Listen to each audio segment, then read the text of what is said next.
Hi guys, I'm so excited to have Lindie Botes today. Lindie is a fantastic polyglot for the few of you left who don't know Lindie.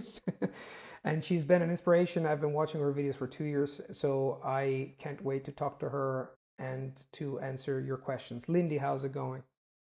Hi, Luca. It's going really well.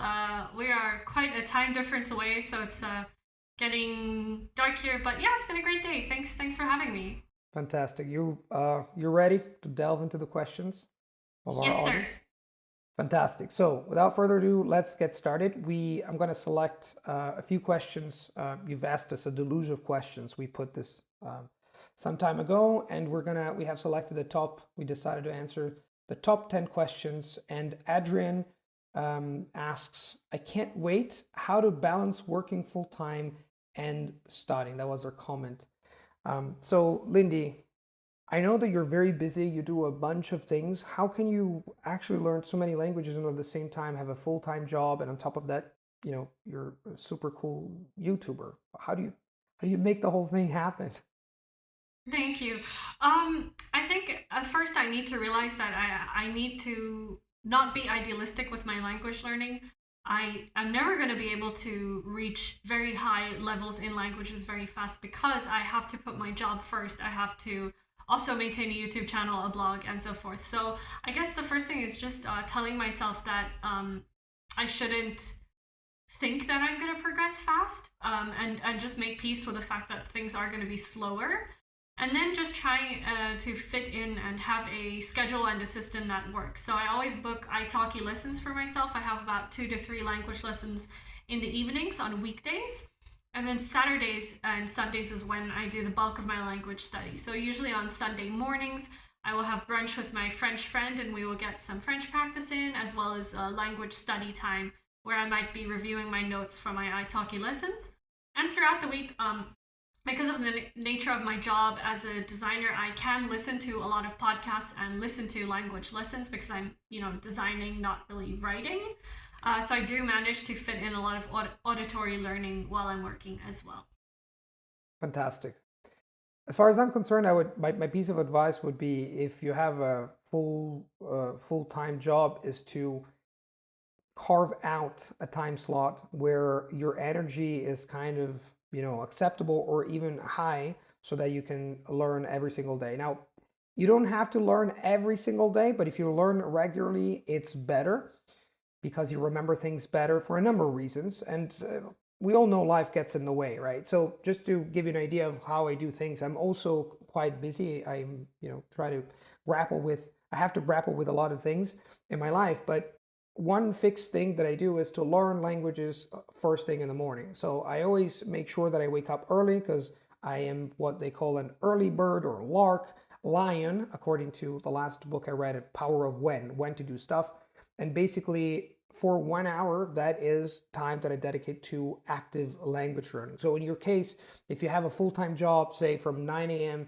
till 5 p.m., if you are a lion or you're an early person, maybe you want to carve out 30 minutes of a time by waking up earlier so that you do this first thing in the morning and then you don't have to think about it anymore. If you're like a night owl, you can spend time in general learning languages at night when your energy is higher. We all have a different chronotype, and the chronotype defines or should define how we do things. And if there's a misalignment between what you do and the way your body, the way the energy fluctuates along the day, then you might have a problem. So it's possible to learn languages every day. You have to plan beforehand. Lindy was saying that she has it planned beforehand. She already knows during the week, oh, I'm going to have this kind of conversation on Skype at this time, then I'm going to have this time. So she crafted, I guess, Lindy, and what you do similar from what I do is that you organize beforehand. You know exactly what kind of activities, when, and how, and they're compatible with the kind of work that you have. So in a nutshell, I would say sit down, plan your time. We always have time to do, we always create time for the things we like, and language learning should be no exception. So if you want to learn language learning, craft 20 minutes, 30 minutes of your time. Take a look at the way you spend your week and the way your energy fluctuates during the day because it depends on your chronotype, and then just make it happen. So So this was a very interesting question. Now on to the next one. Sarah from Facebook asks, would you say that we can apply the same learning method for any language? This is something that we have touched upon in another video that I made with Lindy, so make sure to check in the description box and also in the comment section, because there's a link. We've touched upon a lot of interesting things, and we briefly touched upon this as well. But Lindy, I wanted to ask you, do you have do you have a fixed path towards language learning, towards every single language you learn when you learn from scratch?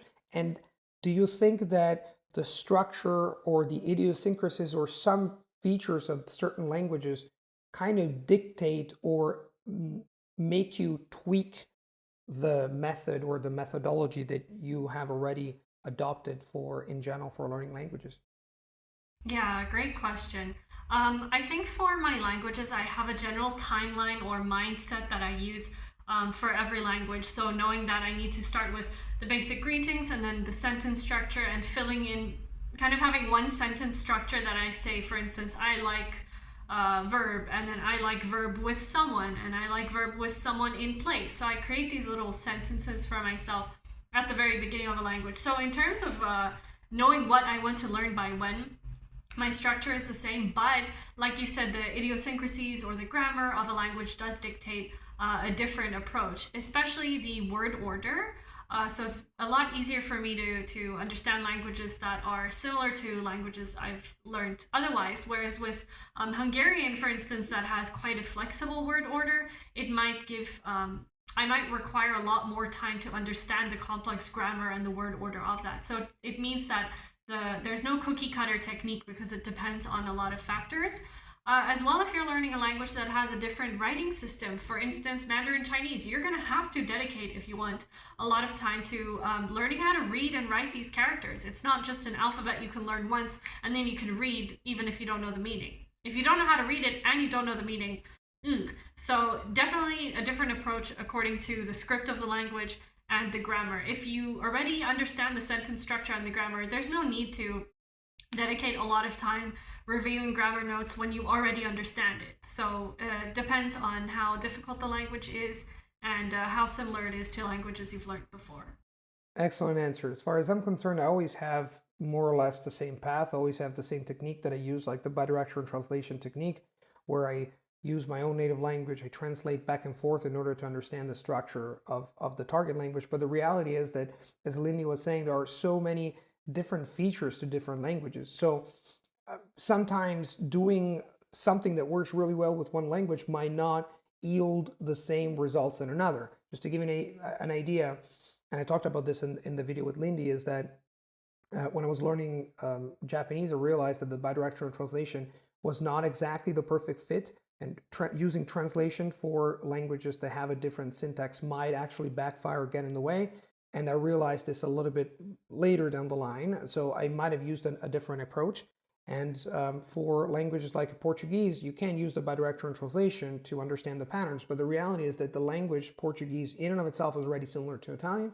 It's very similar to languages I already had under my belt, and in that case, I might want to use a different strategy, meaning speaking almost from day one, from the get-go, because you will realize when you speak that actually you can do it much faster than you thought, because your brain does not have the burden of a different syntax, morphology, like the form of words or the way you arrange words to convey meaning. It's so similar that you can actually start from the very beginning. So I would say, in general, having a methodology that applies, the bulk of this methodology that applies to languages is okay, meaning knowing how to start a language from scratch, but then you should be flexible enough to understand that different languages have different features and challenges, and you can tweak what you have so that you can learn more efficiently the language, the target language at hand.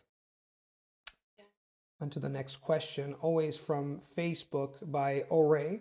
The top 3 most common mistakes to avoid for someone willing to become a polyglot. This is an interesting one. I think this depends on what angle we want to answer the question from. If it is language learning technique wise or if it's mindset wise. I'm going to answer the question based on the last part they said of someone who wants to be a polyglot, not necessarily someone who wants to learn a language. I'm going to start, and it might be a little controversial, is don't aim to be a polyglot. Your goal is not to be able to say, I can speak X amount of languages. It's quite harmful, because what are you really doing it for? What is the goal? The goal is, I want to speak X amount of languages. It's not, I'm learning this language for this reason. I have a friend who speaks this language. I want to learn how to communicate. It's just numbers. It's a numbers game. And I think that's a very toxic mindset, because you end up comparing yourself to people. Like, this person speaks 12 languages. I only speak 5. And it's just not healthy. So I think number one mistake is your motivation and choosing being a polyglot as a goal. I never really thought my goal is to be a polyglot. It's just that after learning multiple languages, there just so happened to be a word that is a polyglot to describe someone who speaks multiple languages. It's never been like, hey, I want to be a polyglot, let me start. So I guess just considering your motives, your motivations, is what I would say is one small mistake. Another thing kind of ties into that is comparing yourself to people.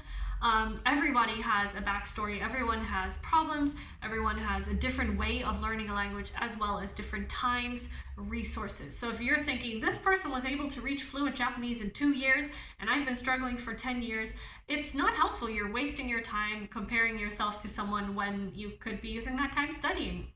And the last thing I think is not worrying so much about the resources or having the exact proper way to learn a language. Everybody learns differently. You may be able to afford or not afford resources. There might be resources available in your country that aren't available in other countries. People are so caught up in trying to find the perfect textbook, the perfect method, and the perfect way to learn a language, and that is slowing down the time it takes for them to just start and learn the language. I think it's great to start anywhere.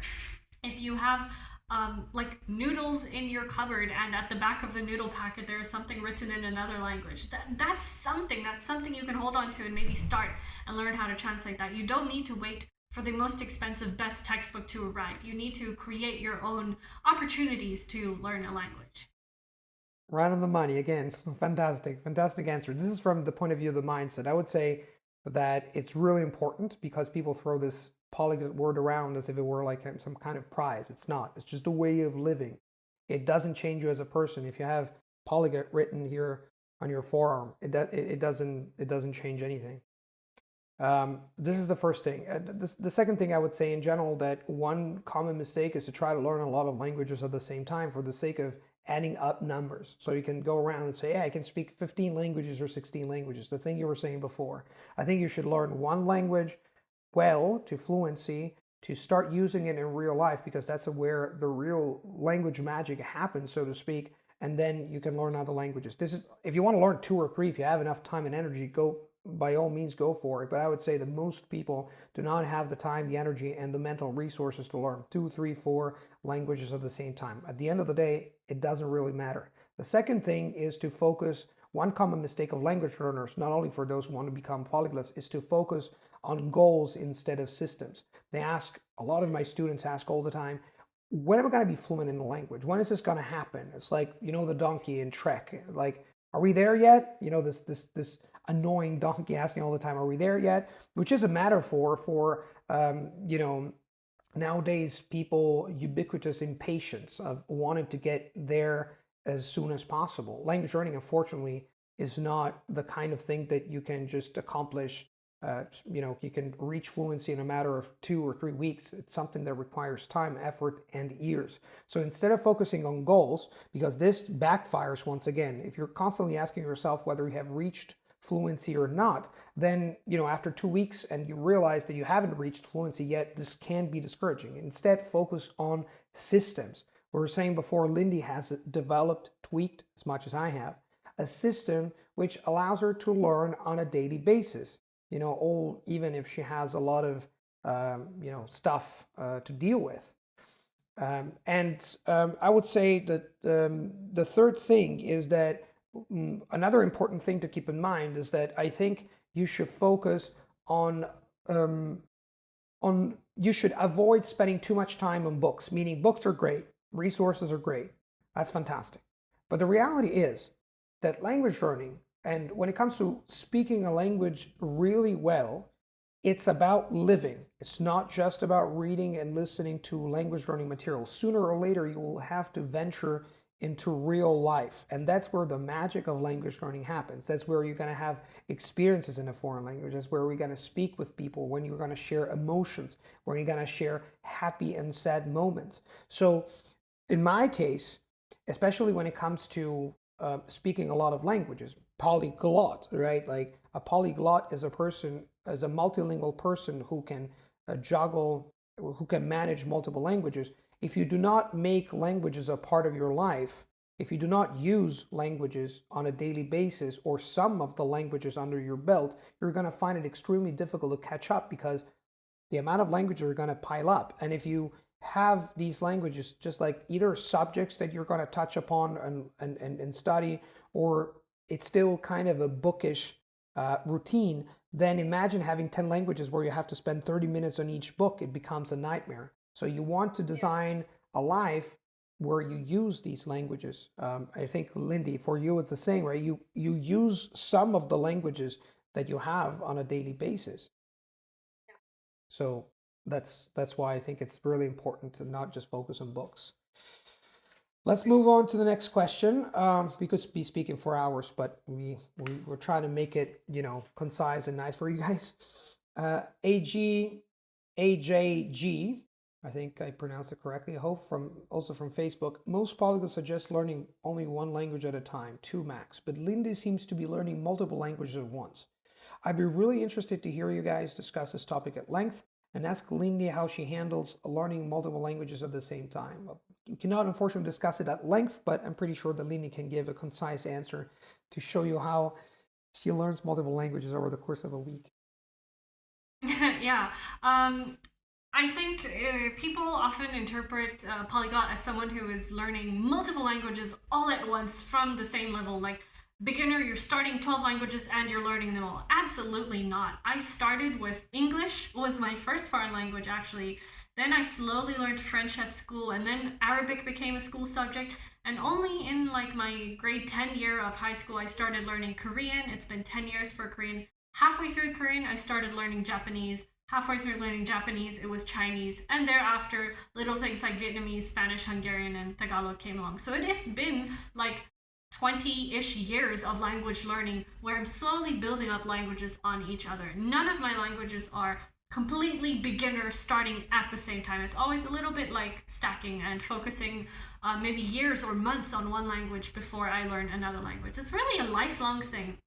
I think people who kind of become interested in the polyglot world, they might be starting at 1 or 2 languages, and their goal is to become a polyglot, and you think you need to learn all these languages at once, but you don't realize that you need to slow down a little and consider how many years and how many months it takes really to learn a language.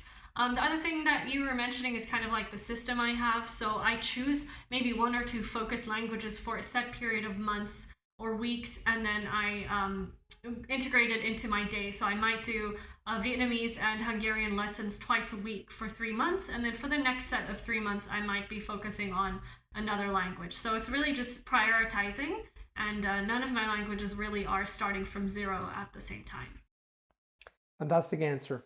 As far as I'm concerned, I think that's more or less like in Linda's case, meaning I've been stacking languages. I've been learning one language at a time for multiple years. I started learning English and French at school when I was 10, and then since I started learning my first foreign language by myself, which is German, at the ripe age of 15, I've been learning more or less a language every 2 years. So I learn a language, I spend my time, I was focusing on that one language, and then I moved on to learn another language. But I made sure that I kind of reached a certain level before I moved on. I think that you can learn multiple languages at the same time, but the more languages you learn, the less energy, time, focus you can dedicate to each and every language.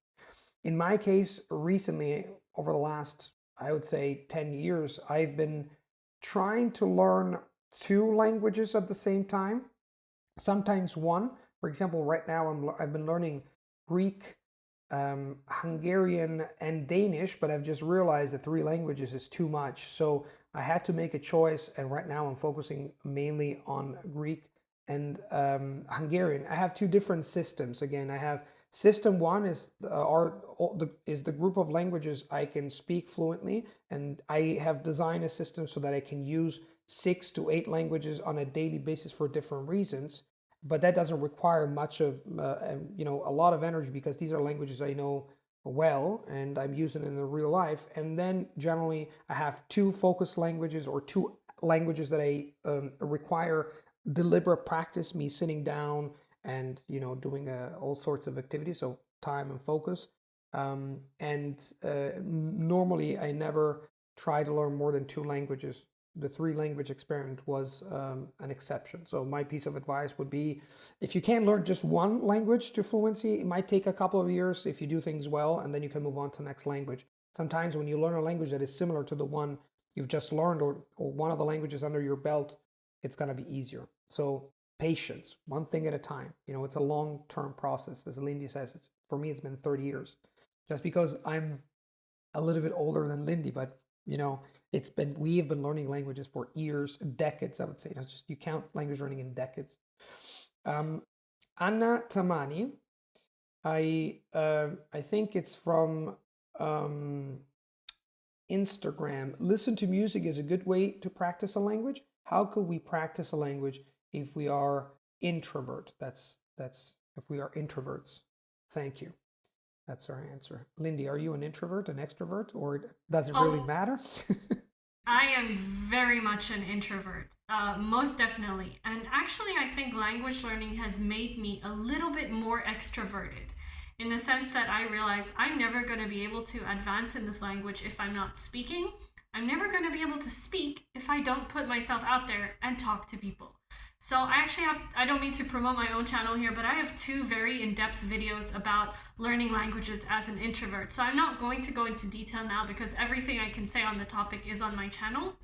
But essentially, you just kind of have to rip the band-aid off. If it is your goal to speak, you have to go out there, find a safe space, find like a language learning group. Maybe it's just one person you trust. Maybe it's starting with a tutor, until you build the confidence and realize if your goal is really to speak, you have to put yourself out there. If it's not your goal to speak, there are multiple other ways to enjoy language learning, whether it's just watching movies, journaling, listening to music, and enjoying the language without having to directly interact with people. I guess just touching on the first question there with music, is it a good way to practice a language? No, because you're not practicing the language, you are just listening to it. So it's a good way to get listening exposure. It's a good way maybe to learn new vocabulary if you are actively engaging it.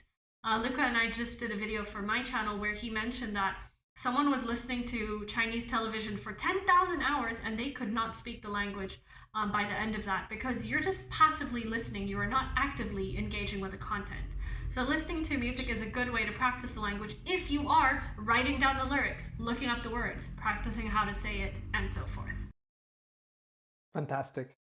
Now, to complete the question, all the information that Lindie has given you, which I find really amazing, is I would say, as far as music is concerned, I would use it on top of other things. So if you want to practice the language the bulk of your time, you should be practicing the language. You will be speaking the language, because that's a direct way of honing your skills. But this does not mean that you should not listen to music. And if you want to listen to music, you find, for example, some lyrics, you sing along, that's great. But this should be on top of other things. The core activity of, regarding speaking, if you want to speak/practice a language, should be speak/practice the language.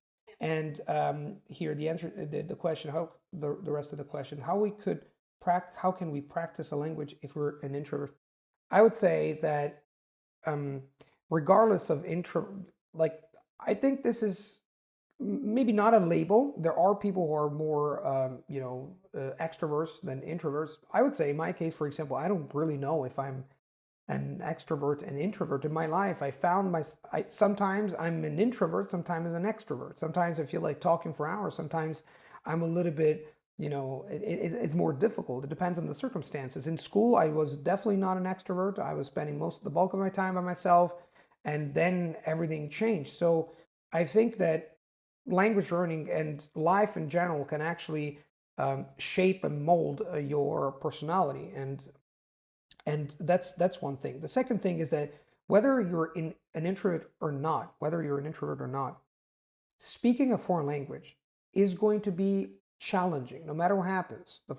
When the first time comes that you have to speak a language with a native speaker, no matter where you are, either Skype or real life, it's going to be a little bit intimidating because it's, the art of practicing the unknown, of finding yourself in an unknown situation with a stranger. That in and of itself, human beings biologically are a little bit scared of that. So but one thing I would say, one piece of advice is, like, one thing that you can do is, instead of getting out there and speaking direct with people, which can be a little bit too intimidating and challenging, especially if you're an introvert, why don't you just take a step back and take mini steps towards that goal? Just an example of starting practicing simple sentences by yourself, or imagining situations where you're going to interact with someone, introducing yourself. Even if you do it by yourself, still you're getting some phrases and sentences a little bit automatic. Remember, you will get stuck a little bit at the beginning because your limbic system is going to get in the way. And then you can practice with someone on Skype. You find someone who's a very nice person. There are a lot of nice people out there you can find. And then you start practicing little by little so that you reduce the impact of getting out there and speaking the language. Because the reality is it's challenging. And I myself, even after learning, I don't know how many languages, when I learn a new language, it's always a little bit, I'm always hesitant because I want to get things right, but you will get things wrong no matter what happens. And that's the beauty of getting out there and speaking a foreign language. It's about growth. It's about growing as a person, as a learner, as an individual, as a citizen of the world. Mauricio Fermin Colque, I think. How can you organize the time for learning and keeping languages? We've talked about that. We've talked about learning and keeping languages. Just let me say this before you speak, Lindie, that in my case, one of the things that is really important when it comes to managing multiple languages at the same time, as I said before, is that when you learn new languages, at least in my case, I don't know about Lindie, but I always make sure that every language that I add, I take care of the other sisters and brothers. I call them. It's like having a family. Like, you have a newborn, and when a new baby is born, the other ones are a little bit jealous because you give all the focus and the attention and the care this new language needs. But don't forget the brothers and sisters. So make sure that if you have, say, 3 languages under your belt, somehow, if that is important for you, just find a way to practice them. Either, I don't know, you can just listen to the news in Russian if you already speak Russian, and do something in Spanish. Use these languages that you already know. Find creative ways to integrate them into your life, and then you can learn the new one, because that's important. But just to finish the answer, I always have a system where no matter what happens, I carve out a time every day to learn actively at least one new language, especially in the morning when I feel energized and ready to go. And then I design a system to keep my other languages alive by using them. And on a final note, it's impossible to keep up with every single language you have every single day. Something's got to give sooner or later. I can't. One thing that I feel like it's an important recommendation: do not get obsessed by language learning. Languages are live creatures you use to make your life better. They're not stuff that you're constantly, oh, I have to do Russian and Swedish. Oh, now 10 minutes of Swedish. Otherwise, you run the risk of when languages take over, that's problematic, to say the least. So, as Lindy said, relax. Languages are great things to learn, but we are humans. We're limited in space and time. What do you think, Lindy? Absolutely. I like what you said about kind of when you're feeling very active in the mornings when you do your new language study, and that ties in quite nicely to energy management. And I like to reevaluate how I'm spending my time with a language. So, a big mistake I realized this year, 2020, is not to plan for the whole year. Because when I wanted to learn Burmese in January, by December, I did not feel like it anymore. So, I try to reevaluate every few weeks or months about which languages I want to be learning, and also evaluate my energy levels, knowing that I am a night owl or I just don't want to wake up early in the morning. So instead of telling myself I have to wake up at 5 a.m. and study 2 chapters, I really check in with my energy levels, because you might have 7 hours in a day to study a language, but you might only have 2 hours where your brain is active enough to focus. Fantastic. And one I wanted to add to that. When people ask me how can I become a language learner, an efficient language learner, I always say one of the first things you have to think about is how you manage your life first, not just language learning. People want to learn a bunch of languages, but maybe they have problems at school, or they're constantly preoccupied and worried about stuff. There was a comment on YouTube recently that said, how can I learn languages? How can I find focus if I'm constantly worried about what happens in my life? And I say, well, when take good care of that first, and then maybe you will find the time, the energy, and the focus to learn languages. Because if you're constantly worried about something else, either you can't make ends meet or you have other problems with other things, then language learning is not going to get easier, because it requires time, effort, and discipline. So I always say one thing that I've learned recently at the ripe age of 40 is that the very first thing language learning is important, but I think that first and foremost, your mental sanity and your health are the most important things you have. Seems trivial, but it's not. And also your focus. So regain focus of your life, regain concentration, take care of what you eat, how you sleep, how you live, because that's going to have a huge impact on language learning. Wanting to improve your language learning without improving or focusing on those things is not going to help. It's not going to cut it, as they say. Let me see. There's another question by Nathan. I think on Instagram. This kind of touches upon stuff we already talked about, but we can maybe face it and tackle it from another angle. How do you move onto learning new languages if you feel like you haven't perfected the ones you started to learn? I've learned German and Spanish for 7 years, but I've been stuck at the intermediate level in these languages. I'm not sure how you continue to improve them while starting to learn another language, but I really want to learn more languages. Any suggestions? So I guess that what he's asking is, how do you move from when you get stuck, which is inevitable, how do you move from, say, intermediate level to a higher level? How did you make it happen in some of the languages you speak? So Nathan, first of all, getting stuck is something extremely normal, because that's how the human body, and mind work.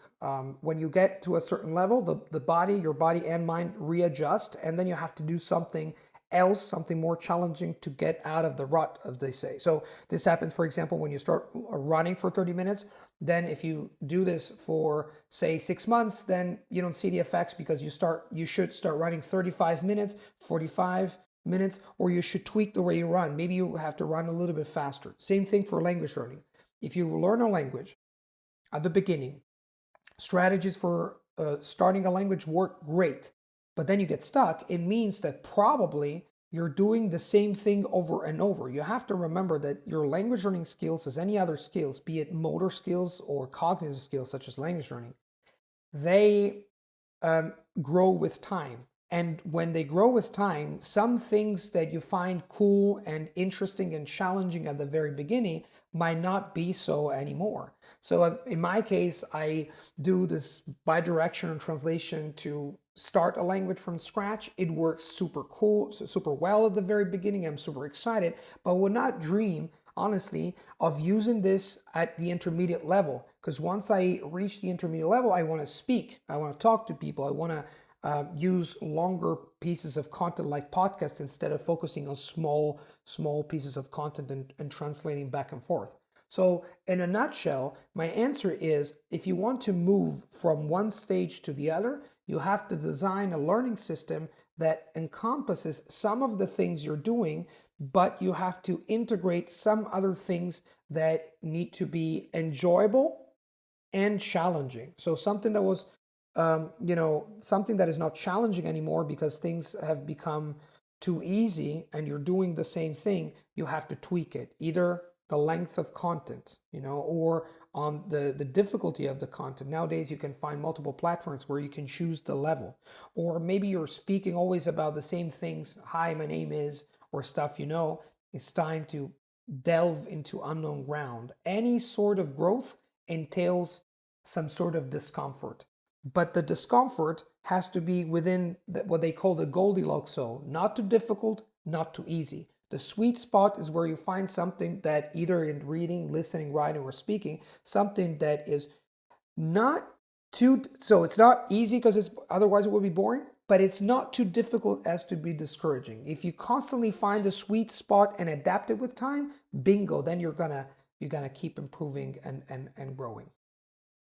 Yeah, absolutely. I think it's important what you say. Once you get to the intermediate plateau, you need to change up your methods because your level is not the same, so your methods should not be the same, and that helps keep things interesting as well. So I'm going to answer in a way that is not maybe what this person is looking for, and I think language learning is such a personal journey, and this person needs to consider what are their goals for each language. So the two languages that they're focusing, that they kind of hit a plateau at now, what is their goal? Do they want to be able to progress in this in future, or do they just want to be a polyglot and learn X amount of languages now? Are they willing to sacrifice progress in those two languages so that they can learn another language and enjoy speaking three languages to some level? Or are they really committed to seeing a future with those two languages? So I think just looking inside yourself and questioning, how important are these languages really to me? Do I need to stop learning new ones so that I can focus on these? Using the methods that Luca just pointed out, changing up your methods, finding that sweet spot. Or are you willing to say, it's okay to kind of leave them at the intermediate plateau, because deep in my heart, I'm really so excited to learn a new language. So I'm going to pause on those. It's okay if my level goes down a little bit, because right now what I really want is to explore a new language. So check your goals and check your motifs, your motivation for learning languages. I think Lindy said it all, so I don't need to answer the second part of this question because I fully agree with her. Let's move on to the next question. This question has been written in Italian, so I'm going to read it in Italian. I know that Lindie, I don't think you speak Italian, but maybe you can understand it through Spanish. But regardless of that, I'm going to read it in Italian and I'm going to translate it into English. And then if you want to, I don't know if you want to use another language, I don't know, Lindie, or you can just, if you don't want to, just answer in English. So I had this idea because I thought it would be just in English, but then you surprised me with the multilingual stuff. So it's totally up to you. Francesco asks, per il Q&A, com'è stata la vostra prima conversazione con un nativo in una lingua straniera studiata autonomamente? Consigli su come sbloccare questa parte dell'apprendimento. So he's asking, how was your first chat in a foreign language? And how to unblock, how to face this block, because I guess that a lot of people fear the very first conversation in a foreign language. So, Lindy, how did you address that? How was your first conversation in Korean or in Japanese or any other language? Yeah, it's different for each language. For me, for Korean, it was very, very, very stressful. I just wanted to say hello to someone. They were the shop owner of a Korean shop. All I wanted to do was say 안녕하세요, and I was like trembling, I was quivering. It's because I put so much like emphasis on this big moment that it was just awkward, and I was very nervous. Whereas the more languages I learn, the more comfortable I become with the idea of speaking to strangers and speaking in a language that I'm not confident in. So my first Spanish conversation was, obviously I was making a ton of mistakes, but I was a lot more comfortable because I knew making mistakes is part of the process. Sweet and to the point. I would say, Francesco, I think I've addressed this in one of the questions before, or in the other video. So you might want to check that out, that I did for Lindie on her channel. But I think that one of the things that you can do to face this block is just to take small steps. Whatever happens, when you speak your foreign language for the first time, you're going to get a little bit jittery. You're going to be a little bit self-conscious. It's inevitable because of the way we are built, our biology. We fear the unknown, and having a conversation with a stranger on top of that in another language is a little bit challenging in and of itself. That's the reason why I think first you have to relax and tell yourself that this is going to be a little bit of awkwardness is inevitable. And the second thing is take baby steps towards that goal. So start talking to yourself, start imagining situations, start thinking of ways in which you can act and react. Imagine that when you have a conversation, it's not just the problem of getting your point across. It's also what happens if this guy or this girl in the shop or wherever just asks you point blank something you don't understand. I'm pretty sure, Lindy, that has happened to you as well, right?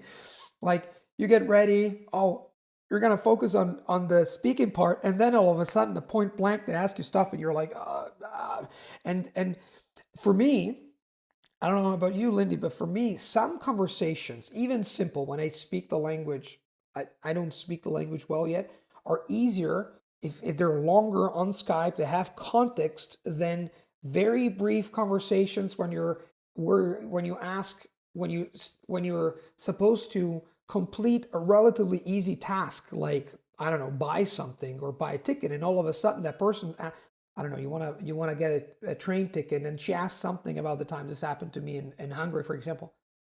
I felt like an idiot. I was just like, oh, I went there, I just rehearsed some lines, and then all of a sudden she asked me stuff. So it's inevitable, but imagine yourself having this conversation. Maybe you can foresee things happening. You can simulate conversations on Skype.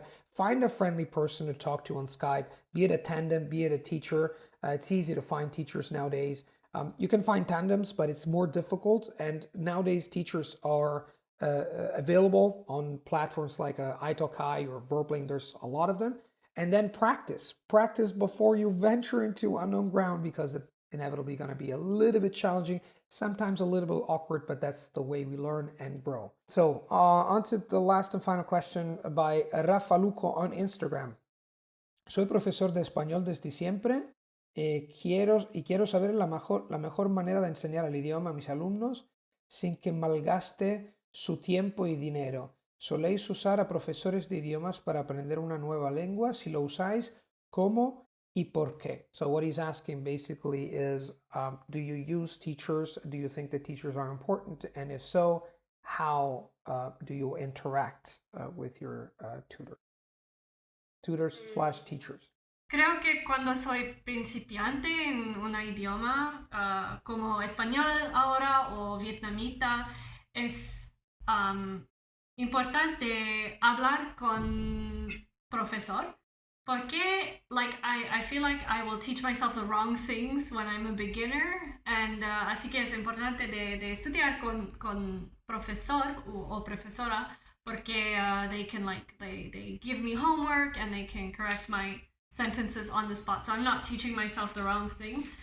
Pero hay gente quien no sabía, there are people who don't know cómo enseñar un idioma. I guess I'm just mixing my languages here because I haven't touched Spanish for months, but there's Fine, you're doing great. Yeah, go on. There's a few people who community tutors sometimes who they just chat to you and they don't actually know how to teach a language. So if you have a teacher who actually knows how to structure a lesson and teach grammar, it's a lot easier than kind of just doing a language exchange. So I think teachers are important to some extent when you are very serious about the language and when it's a difficult language that you cannot really teach yourself. Es también importante de hablar con un profesor quien hay ¿cómo se dice? Los hobbies o interests. Hobbies. Yo diría hobbies, tus intereses, tus hobbies. Bueno, intereses lo mismo que yo. Por ejemplo, oh my gosh, I'm speaking French. You can speak French too. You can speak French too. Mon professeur d'espagnol, c'est quoi en espagnol? Mi profesor de español. Mi profesor de español. Es también YouTuber, así que nosotros hablamos sobre YouTube. I'm sorry, I spoke French the whole day, so I'm going to continue in French if you don't mind. Alors, c'est important de parler avec un professeur qui a des mêmes hobbies peut-être there will always be topics that for you to talk about. It can be boring if you have nothing to talk about, which is why it's important to have a professional teacher who knows what they're doing rather than a language partner who you have nothing in common. It's an interesting answer. It's a little bit different than your vision or your ideas about this is slightly different than mine. Let me address this. In which language should I address? Let me do Spanish first, and then let me switch to French because you've done that. Entonces, ¿qué quería decir? Que en general pienso que tener un profesor depende de qué significa un profesor oficial o una persona con la cual puedas hablar. Para mí es súper importante tener por lo menos una persona con la cual puedas charlar y comunicarte en el idioma como para desarrollar tus habilidades lingüísticas, porque estudiar con los libros, leer libros, no es suficiente. Antes o después tendrás que hablar con una persona. Pero esto dicho, en mi caso, yo no trabajo con dos profesoras, por ejemplo, en húngaro y en griego, que son profesoras oficiales en Italki, pero yo siempre elijo conversaciones informales. Entonces, para mí, bueno, en mi caso, sé cómo hacer las cosas y no tengo clases oficiales, o sea, yo solo me comunico sobre temas que me gustan, hablo y hablo por los codos, se dice, no hablar por los codos, hablar y hablar, elijo temas, mis temas favoritos, sobre los cuales hablaría durante horas y horas, y ellas me escuchan y escriben correcciones y después discutimos. Así que para mí lo más importante es tener un partner con el cual pueda hablar, una persona con la cual pueda comunicarme sobre temas que me interesan. Después me pueden explicar reglas de gramática, me pueden corregir errores, pero la verdad es que no necesito un profesor oficial porque reglas de gramática y otras cosas yo puedo entenderlas, puedo leerlas en internet, puedo leerlas en libros. Para mí es esencial poder desarrollar mi habla, mi capacidad de comunicarme con los demás con una persona que sea una persona amistosa, que sea una persona amable, que sea una persona con la cual yo pueda comunicarme sin problemas. Y eso es exactamente lo que pasa con mis dos profesoras de húngaro, dos húngaras maravillosas, chicas maravillosas, y mi maravillosa profesora de griego. Así que yo organizo. Lo más importante para mí es que tú elijas las cosas que quieres hacer con esas personas, que no seas pasivos o pasiva, que te digas, yo quiero hablar de esto, estoy enamorada de este tema, y podría hablar por los codos durante horas de estos temas y de comunicarte sobre cosas que te interesan. Y eso para mí ha hecho una diferencia fundamental. Después, eso te prepara a la vida real donde tendrás que interactuar en negocios y todo eso que es parte de la vida. So, this is it. Guys, I hope you liked the interview. It's always interesting to talk to Lindie, who's got a lot of interesting stuff to say. If you want to check her channel, Lindie, what's your channel? Can you tell me 2 or 3 things for our audience where they can find your wonderful stuff? Thank you. Yeah, you can just search my name. It's Lindie Botes, LANDIE BOTES, and everything about language learning, productivity, you can find that on my channel. Thanks. And we will put all the links in the description box and in the comment section. Thanks a bunch. Happy language learning, and thanks for watching. Bye, Lindie. Bye. Bye-bye.